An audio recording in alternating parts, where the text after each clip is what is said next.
Tvameva mata cha pita tvameva, tvameva bandhu cha sakha tvameva, tvameva vidya dravinam tvameva, tvameva sarvam mama deva deva. I bow to that infinite Lord who is also present in you. This is the wonderful thing about the Namaskar gesture. Instead of the handshake that we have in the West, that, hi, a fellow like this, it's bowing to the soul in you, that kind of respect. It's an important thing to maintain respect for everyone. That's one of the qualities that I used to see in my guru. You might think, well, somebody as great as he was would be, he would expect respect, but how should he give respect? How can somebody on a mountaintop admire the height of an anthill? Actually, he saw God in everybody, and so he respected all. And he bowed to all in that spirit. And when we touched his feet, he always put his hand like that to indicate, I give your devotion to God. It doesn't belong to me. He didn't see himself as more important, more anything than any of us, except in one beautiful respect. Whereas some people feel that they're bigger, he felt he was smaller. Where some waves tower over others, his wave was hardly existent. He saw himself as just a manifestation of that infinite. I would like to read to you from this book of my recorded conversations with Yogananda. One of the amusing things about the spiritual path is the intellectuality and the self-importance that comes with it. Oh, I know, I had a lot of that myself. I was sort of intellectually proud, but I reached the point where I thought, I'm dry. There's no happiness in this. There's something wrong. I remembered when I was a child how happy I had been. And I thought, what's happened to that happiness? I know so much, I've read so much, I can out-argue anybody I meet, and yet I'm not happy. And I realized that I needed to get back to my own simplicity. So when I met my guru, he worked hard on helping me to get away from intellectuality without dulling my intellect. And he worked to help develop my heart quality. I remember how he himself used to make fun. He had quite a lot of fun with the pedantry that he observed in people. I've seen so many people on the spiritual path, they think they're somehow in a position to sneer at other people because they know certain truths. Well, that shows they don't know them, doesn't it? Anyway, this is a delightful story. The master found amusement, if anything, in pedantry. He would sometimes joke about its pretensions. A story he liked to tell laughingly was the following. The wife of a certain philosopher asked him to go out and buy her a bottle of oil. He was returning later with the bottle when he began to muse, now, is the oil really in the bottle? Or do my senses deceive me? Could it be rather that the bottle is in the oil? His wife met him at the door and demanded, where is the oil? My wife, the philosopher declared grandly, I have just made an important discovery. Where is the oil? She repeated. I'm coming to that, he assured her. Listen, I purchased the oil. Then, looking at it, I thought, yes, this is oil, and it appears to be inside the bottle. My apperceptive perception, however, doubts whether the oil really is in the bottle, or whether the bottle might not possibly be inside the oil. Where is the oil? Demanded his wife. Yes, I'm just coming to that, he assured her hastily. So then, I upturned the bottle, and now I think that maybe the oil was in the bottle. You fool, cried his wife. Picking up a broom, she beat him over his apperceptively perceptive head with it. Now I know, the philosopher concluded in triumph, the oil was in the bottle. The master commented, with real intellectuals, you don't have any trouble. They want the truth, not mere definitions of the truth. With these half-breeds, however, the moment you open your mouth, they're already convinced that you are a charlatan. I myself remember hearing a scholar in India expatiate at length, with vast pride in his learning, on the subtle differences between samprajñata samadhi and asamprajñata samadhi. The problem was he obviously had never experienced either of those two states. And I remember two men from South America who visited Mount Washington some 50 years ago. They owned a bookstore in their country. When they discovered that I didn't know the Sanskrit names for the spinal chakras, they wrote me off as a complete nincompoop. Yet the master taught us only the Western medical equivalents of those terms, coccyx, sacral, lumbar, etc. I don't remember him even calling them chakras, though he may have done so. To us, they were simply centers. Seeing those visitors look down their noses at me with such scorn, however, I decided to learn the Sanskrit terms lest I scandalize some of the people I was supposed to teach yoga. Really, it didn't matter, however. The inner experience of truth is what counts.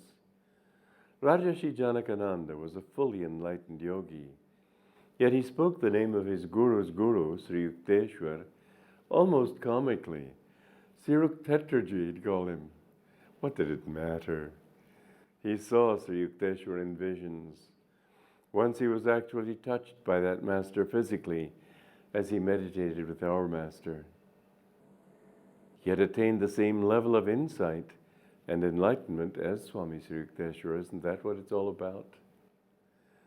Someone asked the meaning of Yukteswar, asked Master the meaning of Yukteswar. He said it means one who is united to Ishvara, or God. The Master knew perfectly well the correct terms for the chakras.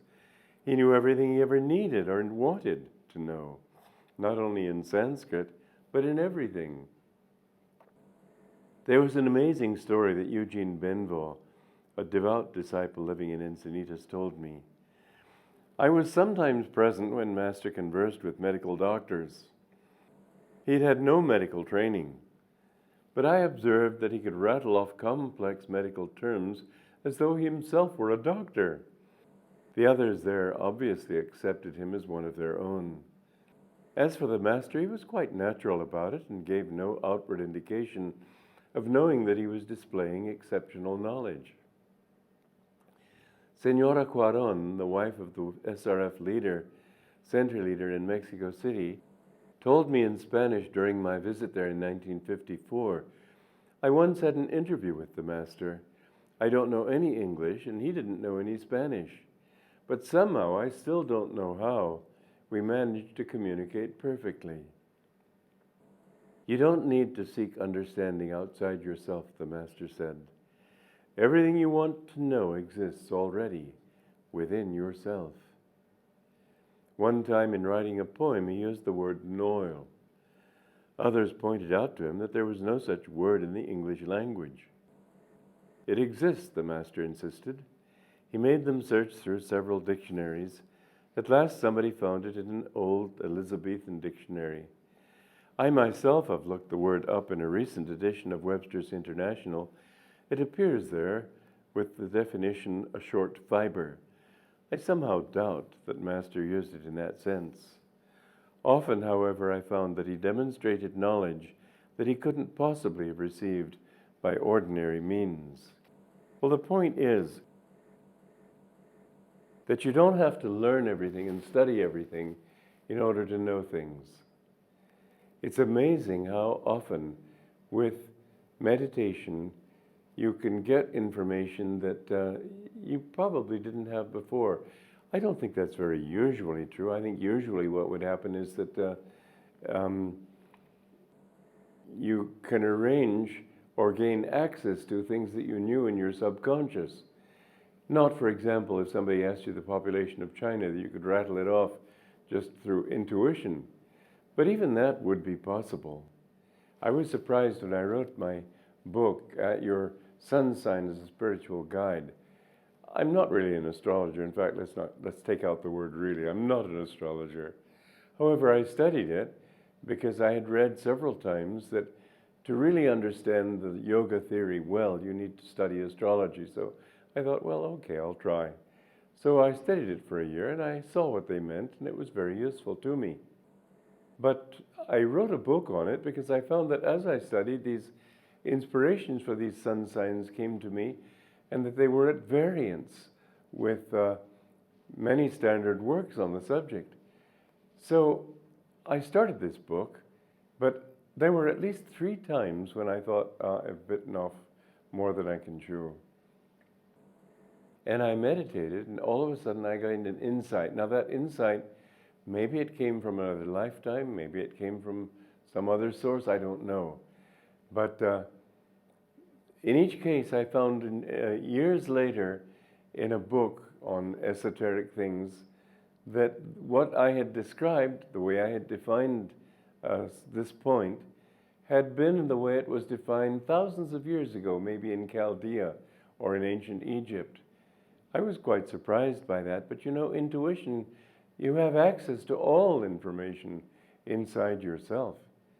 And there is nothing that you cannot know that way.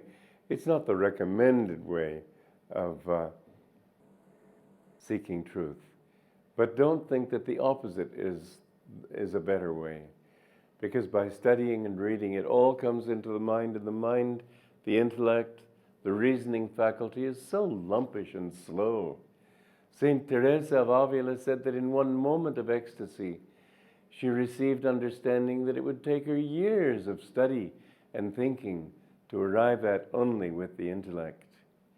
You are wiser than you know. You have the wisdom of the infinite at your fingertips. And the way to access that wisdom is to be more in tune on an intuitive level. Suspend the rational and understand that behind both the emotions and the intellect is the intuition. That intuition can help you to do well anything in life that you are trying to do. It's really a very important teaching because without the intuition, nothing seems to somehow put together. It's sort of like that story of Krishna when Yashoda wanted to tie him up so she could do her work in the kitchen without being disturbed by him. She tried to tie him with a string, and the string was just that much short. She went and got some more string and tied it. Still, it was that much short. As much string as she was able to get, the string remained that much short. And then she understood, because she knew that he was also an incarnation of God. And she understood that how can I, with my feeble human attempts, bind the infinite? You can't. So then she prayed, Lord, please let me tie you so I can do my work. And he allowed her to. It's a sweet story. Of course, it's an allegory. But remember that in these allegories is a great deal of truth. You can bind the infinite above all by love. When you love him completely, when you love him sincerely, you will find that he becomes yours. Powerful though he is, infinitely knowledge, omnipresent and omniscient that he is, he can become your own if you tie him with the cords of your own devotion. And so, yes, it's good to study scripture. Yes, it's good to reason about these things. Yes, it can help you in certain ways to see life more clearly. But above all, it's almost like setting up 9 pins and knocking them down. If you can forget all that and just love God, what else is there? That's why I wrote this next song that I'm going to have our little group sing to you, our Ananda singers. It's called Cloisters. Long I've called you, my Lord, long I've called you. Many years I have longed for your sight, bathed the darkness in tears of devotion, offered candles in prayer to thy light. How much longer will you stay away, Lord? Come to me, come to me. That isn't the words with which the song ends. It's the mood with which it ends. Let's listen to that song now, and God bless you. Joy to you. Long I've called you, my Lord, long I've called you. Many years I have longed for your sight. Bathed the darkness with tears of devotion, offered candles in prayer to your light. How much longer, friend, must I cry